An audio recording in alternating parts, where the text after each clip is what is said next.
Coming up, I have a message for Brexiteers. Remain voters are sick of you moaning about Brexit. You won! Get over it! In this video, we're reporting on Tim Martin of Wetherspoons, lorry parks in Kent, plus the developing economic scars of Brexit. Keep watching. If you enjoy these videos, please click the like button, subscribe and get notified of new videos every Wednesday and Saturday. For most of my Brexit voting friends, honestly, I have managed to keep some of them, the biggest issue was immigration. Taking back control of our borders. Britain's full. The hospitals, roads, schools, housing sector can't cope with all these Asians and Africans flooding in from, Europe. Bucking that characterisation, though, is Wetherspoons impresario and swivel-eyed Brexiteer Tim Martin. He's just discovered that Brexit has made it far more difficult to recruit minimum wage workers from the EU. Who could have foreseen that one?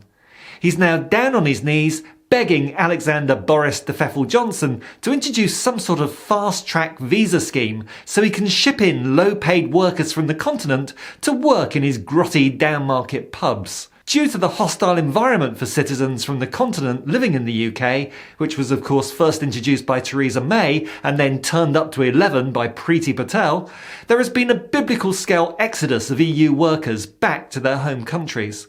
Not just construction workers, health and social care workers, scientists and financiers, but also those working in the hospitality industry.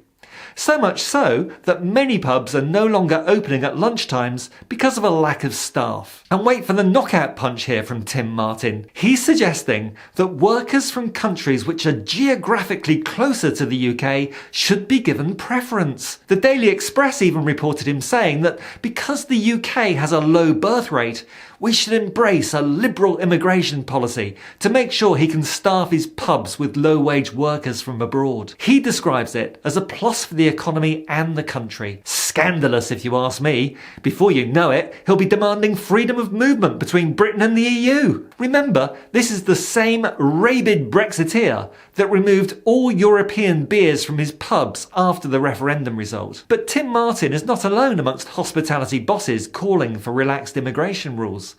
TGI Friday's boss Robert Cook has described the combination of COVID and Brexit as a perfect storm, calling the post-Brexit visa process for overseas workers cumbersome and not user-friendly. Meanwhile, down in overwhelmingly Brexity Kent, residents in and around Ashford are complaining about the new 66-acre Brexit megapark for lorries, which disillusioned former Brexit voting locals have dubbed the Farage garage. One resident told the BBC that it was like living next to Gatwick Airport, while others describe what they call the terrific impact on the whole area. The site operates 24 hours a day, processing customs checks for lorries entering or leaving the UK by ferry or Eurotunnel. The glare from the lights from the site is disturbing residents literally miles away and is accompanied by lost lorries getting stuck in the local country lanes and villages, causing damage and congestion. At the same time, the Department for Transport is refusing to release the results of their study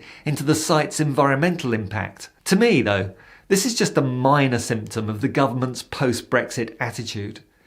People like the majority of the electorate in Ashford, who were conned into voting to leave the EU, are now being forgotten by this government or actively screwed over as the reality of Brexit bites.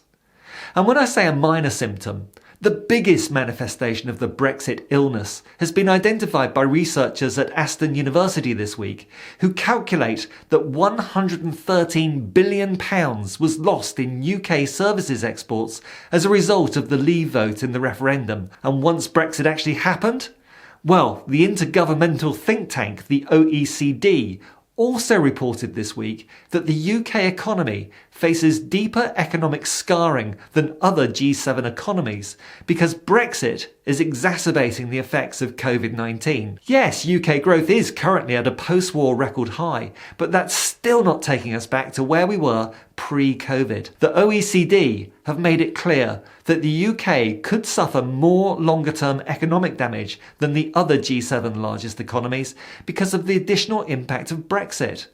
The actual figures are that by 2025, Major Eurozone members could have experienced a 0.3% annual decline in economic output due to COVID, while the UK's decline is forecast to be nearly double that, at 0.5% lower year on year. This is the biggest drop within the G7 group of economies, and it's because of Brexit-related issues like increased border costs weighing on foreign trade. On the same theme, the OECD is also warning of a huge 25% increase in UK unemployment as the furlough scheme ends in September this year. The furlough scheme has been hiding some of the economic effects of Brexit as well as the pandemic, and when that sticking plaster is ripped off in September, there's going to be a squeal of pain of hundreds of thousands of furloughed workers joining the ranks of the unemployed.